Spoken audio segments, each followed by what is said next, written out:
WhatsApp everyone, welcome back to the channel. और आज हम लोग स्टार्ट करने वाले हैं क्लास 11 का इकोनॉमिक्स का एक पार्ट स्टैटिस्टिक्स है जिसको हम लोग आज स्टार्ट करेंगे। और स्टैटिस्टिक्स का सबसे फर्स्ट चैप्टर है meaning and scope of statistics, यानी मेनली इस चैप्टर्स में दो टॉपिक्स कवर करने हैं, meaning of statistics and scope of statistics. अब देखो सबसे पहले स्टैटिस्टिक्स अभी जस्ट आप लोग क्लास 10 पास आउट करके आओ तो क्लास 10 में भी स्टैटिस्टिक्स पढ़ने को मिला था। तो वहां पे हम लोग क्या करते थे, मीन मीडियन मोड का कुछ क्वेश्चन जनरली सॉल्व कर लिए, मैथ बना लिए, हो गया स्टैटिस्टिक्स कंप्लीट। बट केवल स्टैटिस्टिक्स वहीं तक क्वेश्चन बनाने तक, मैथ सॉल्व करने तक ही लिमिटेड नहीं है। स्टैटिस्टिक्स का एक बहुत बड़ा मीनिंग है। तो सबसे पहले हम लोग को समझना होगा कि स्टैटिस्टिक्स का मीनिंग क्या है, क्योंकि कोई भी आपसे क्वेश्चन सबसे पहले ये करेगा कि what do you mean by statistics. अगर मैं भी आपसे पूछूं कि स्टैटिस्टिक्स क्या है, what do you mean by statistics, तो कहीं ना कहीं आपके माइंड में एक ही आंसर आता है कि statistics is a quantitative term, यानी क्वांटिटेटिव डेटा। सीधा हम लोग के माइंड में आता है कि स्टैटिस्टिक्स का मतलब होता है क्वांटिटेटिव डेटा। तो क्वांटिटेटिव डेटा का मतलब क्या हुआ, जिसको हम लोग न्यूमेरिकल टर्म में एक्सप्रेस कर सकते हैं, यानी जिसको नंबर के टर्म में लिख सकते हैं, रिप्रेजेंट कर सकते हैं, दैट इज कॉल्ड स्टैटिस्टिक्स। तो ये आंसर किसी हद तक सही है, बट केवल as being the economics students आप केवल ये नहीं बोल सकते हो कि जो हमारा क्वांटिटेटिव टर्म है, जो हमारा क्वांटिटेटिव डेटा है, उसको हम लोग स्टैटिस्टिक्स बोलेंगे। अब स्टैटिस्टिक्स के लिए बहुत सारे कुछ साइंटिफिक मेथड्स दिए गए हैं, कुछ टेक्निक्स दिए गए हैं, कुछ टूल्स दिए गए हैं, जिनके आधार पर हम लोग डेटा को कलेक्ट करते हैं, देन ऑर्गेनाइज करते हैं, रिप्रेजेंट करते हैं, फिर उसके बाद एनालाइज और इंटरप्रेट करते हैं। तो फाइनली यहाँ पे डेटा के लिए एक काफी वाइड फिनोमिना तैयार किया गया है। उसके बेस पर हम लोग स्टैटिस्टिक्स का डेफिनेशन चेक करें तो स्टैटिस्टिक्स 2 पॉइंट्स निकल करके आता है, statistics as a plural noun और statistics as a singular noun. यानी स्टैटिस्टिक्स को दो सेंस में देखा गया, एज ए प्लूरल नाउन और एज ए सिंगुलर नाउन। अब सबसे पहले हम देखें statistics as a plural noun, तो इसमें क्या डेफिनेशन दिया गया, statistics are numerical statement. Numerical statement का मतलब कि वही आपका क्वांटिटेटिव डेटा, यानी कहीं ना कहीं ये सही था, क्वांटिटेटिव डेटा ऑफ फैक्ट्स, यानी ये फैक्ट्स का डेटा है in any department of inquiry. अब सिर्फ डेटा से ही, डेटा को रिप्रेजेंट कर देने से स्टैटिस्टिक नहीं हो जाएगा, डेटा को रिप्रेजेंट कर देना मात्र ही स्टैटिस्टिक नहीं है, यहाँ पे इंक्वायरी भी होना चाहिए, place in relation to each other, और एक दूसरे के साथ कंपैरिजन भी होना चाहिए, हम एक दूसरे के साथ कंपेयर भी करेंगे तब वो हमारा स्टैटिस्टिक्स होगा। अब यहाँ पे स्टैटिस्टिक्स होने के लिए, for being the statistics, 2 points होने जरूरी हैं, एक एवरेजेज और एक एग्रीगेट्स। यानी किसी भी पॉइंट का अगर ये 2 पॉइंट्स आ रहे हैं, एवरेजेज और एग्रीगेट्स, देना उसको स्टैट्स बोलेंगे।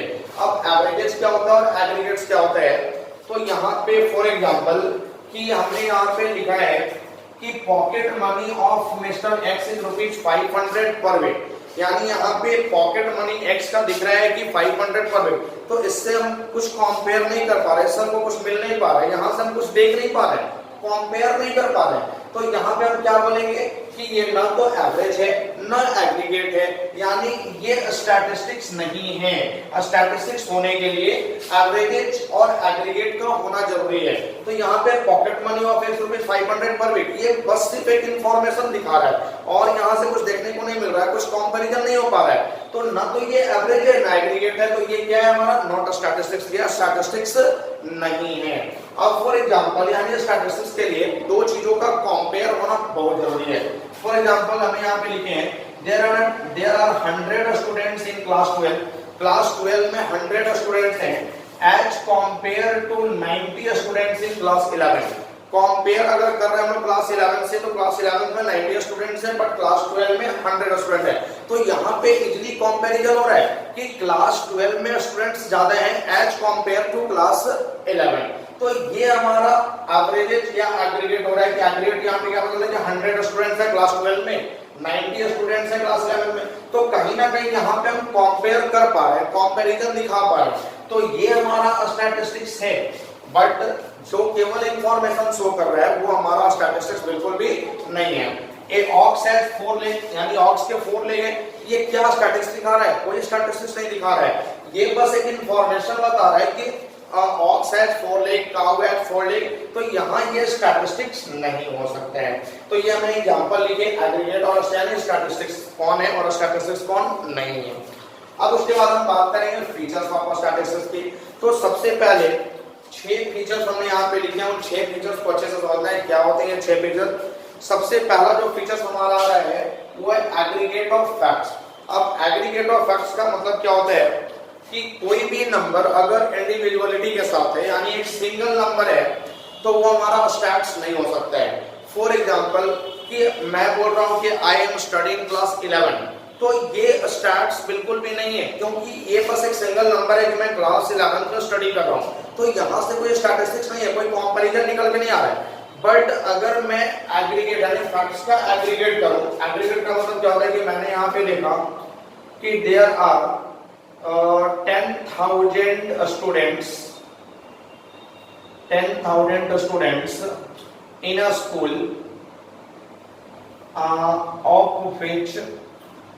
of which 1200 students in class 11th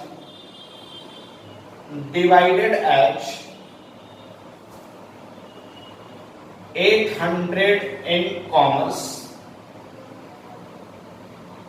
and 400 in science।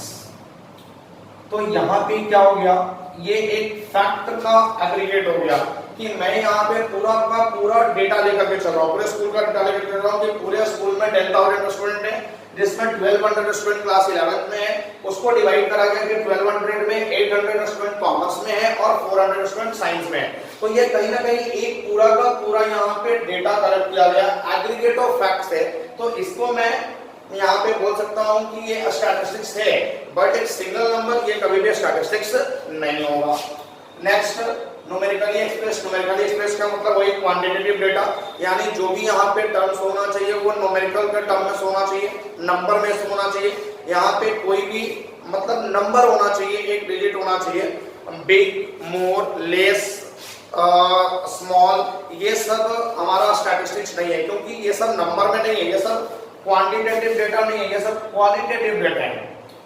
Qualitative का मतलब कि जो भी आपका बिग है, स्मॉल है, लेस है, ये हमारे क्वांटिटेटिव के टर्म में नहीं है, ये क्वालिटेटिव डेटा है। तो मुझे यहाँ पे क्वालिटेटिव डेटा नहीं चाहिए, मुझे क्वांटिटेटिव डेटा चाहिए, यानी जो भी यहाँ पे डेटा रिप्रेजेंट करा जाएगा वो न्यूमेरिकली एक्सप्रेस किया जाएगा। नेक्स्ट हमारा क्या है, affected by multiplicity of coverage.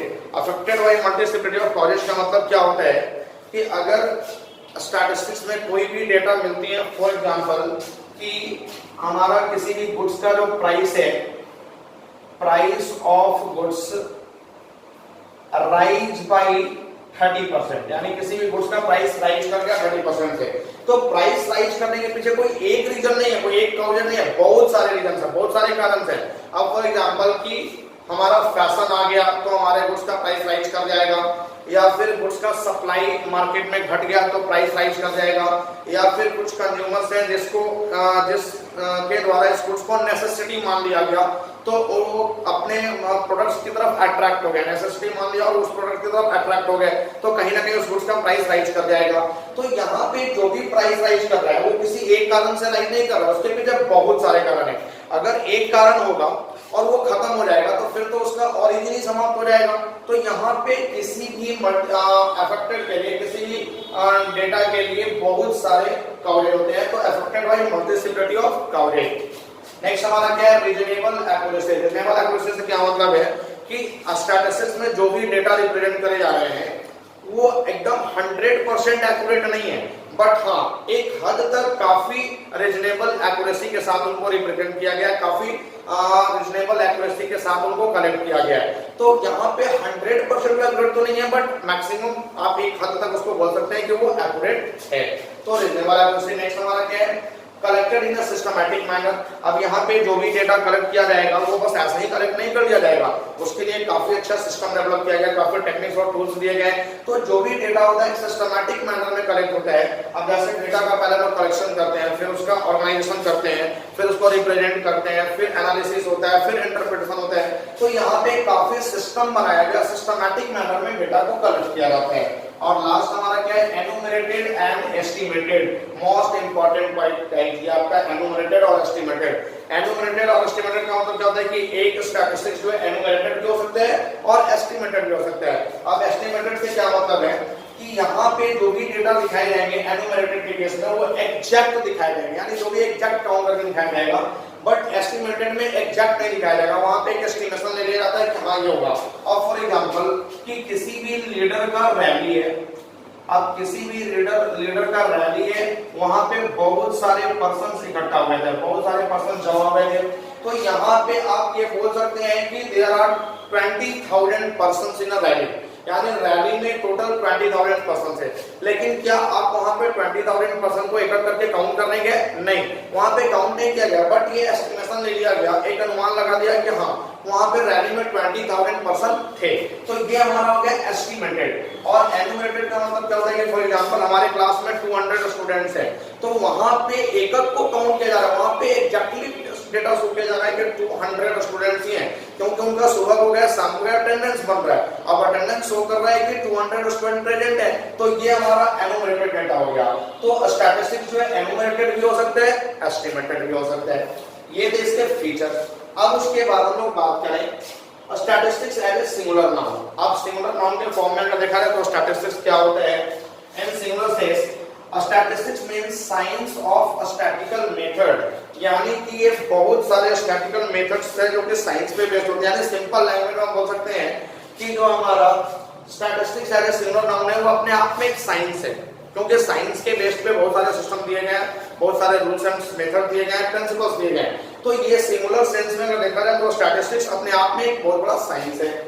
अब उसके बाद यहाँ पे क्या होता है कि आप डेटा को कलेक्ट करते हैं तो उसके लिए एक सिस्टम बनाया गया, उसके लिए आपको टेक्निक्स दिया गया, कुछ टूल्स दिए गए कि डेटा को पहले हम लोग क्या करेंगे, कलेक्ट करेंगे, फिर हम लोग डेटा को क्या करेंगे, ऑर्गेनाइज करेंगे, फिर रिप्रेजेंट करेंगे, फिर एनालाइज करेंगे, फिर उसको इंटरप्रेट करेंगे।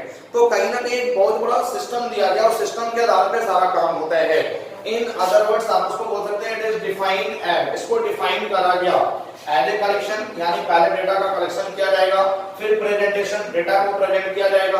तो अब डेटा को प्रेजेंट अलग अलग तरीके से किया जाता है, मेनली 3 तरीके से डेटा को प्रेजेंट किया जाता है। सबसे पहला टेबुलर के फॉर्म में, उसके बाद टेक्सचुअल का मतलब कि जो आपका बुक होता है वो टेक्सचुअल फॉर्म में रिप्रेजेंट होता है, और उसके बाद ग्राफ के फॉर्म में भी हमारे डेटा कुछ रिप्रेजेंट किए जाते हैं। तो यहाँ पे प्रेजेंटेशन करने का तरीका अलग अलग होता है। देन उसके बाद एनालिसिस का मतलब क्या होता है कि आप डेटा को किस तरीके से रिप्रेजेंट किए कि आपके लिए डेटा कितना इंपॉर्टेंट है, that is called the analysis of data. And finally interpretation of numerical data, analysis करने के बाद न्यूमेरिकल डेटा को इंटरप्रेट करना। तो ये सारे हमारे आते हैं statistics as a singular noun. अब उसके बाद एक लास्ट टॉपिक जो कि आपके वीडियो में हम कवर करेंगे और काफी इंपॉर्टेंट टॉपिक है, स्टेजेस ऑफ स्टैटिस्टिकल स्टडी, यानी स्टैटिस्टिकल स्टडी का क्या क्या स्टेजेस है।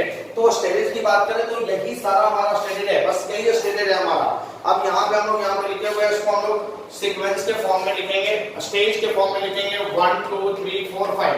अब यहाँ पे स्टेजेस को याद रखने के लिए क्या करना है, शॉर्टकट टेक्निक्स आपको याद करना है। कोपाई का मतलब क्या होता है, हमारा बस शॉर्टकट टेक्निक्स है, ये कुछ हमारा रूल्स नहीं है, बस हमने स्टेजेस को याद करने के लिए शॉर्टकट टेक्निक्स लेकर के आया हूं यहाँ पे। कोपाई का मतलब क्या होता है,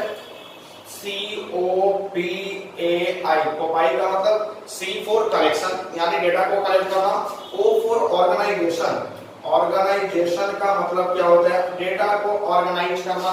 उसके बाद P फॉर प्रेजेंट करना in the form of tabular, textual और ग्राफिकल। एनालिसिस करना कि डेटा हमारे लिए कितना इंपॉर्टेंट है, कैसे कलेक्ट किया गया। एंड फाइनली इंटरप्रिटेशन, आप न्यूमेरिकल डेटा को फाइनली इंटरप्रेट करेंगे। तो ये स्टेजेज है और ये स्टेजेज आपको सीक्वेंस में याद रखना है। सीक्वेंस में याद रखने के लिए आपको टेक्निक्स दिया गया कोपाई बस याद रखना है। अब उसके बाद इन सारे डेटा को कलेक्ट करने के लिए आपको कुछ टूल्स दिए गए हैं, ये टूल्स फाइनली हम लोग करेंगे नेक्स्ट वीडियो में कवर। बस आप इतना याद रखिए कि इन सारे डेटा को रिप्रेजेंट करने के लिए, कलेक्ट करने के लिए, इंटरप्रेट करने के लिए, एनालाइज करने के लिए, सबके लिए फाइनली टूल्स दिए गए हैं और वो टूल्स क्या है हम लोग डिस्कस करेंगे नेक्स्ट वीडियो में। तो आई होप कि आपको ये सारा कुछ क्लियर हुआ, statistics as a plural noun और statistics as a singular noun. अब आप इसका नोट्स बनाइए, नोट्स अच्छे से बनाइएगा ताकि फ्यूचर में भी आपको ये काम आने वाला है। उसके बाद आपको अगर कहीं कोई प्रॉब्लम होता है तो आप कमेंट सेक्शन में मैसेज कीजिए या फिर हमारे व्हाट्सएप ग्रुप से जुड़ जाइए, व्हाट्सएप ग्रुप में मैसेज दिए, वहां पे आपको सारा सॉल्यूशन मिल जाएगा।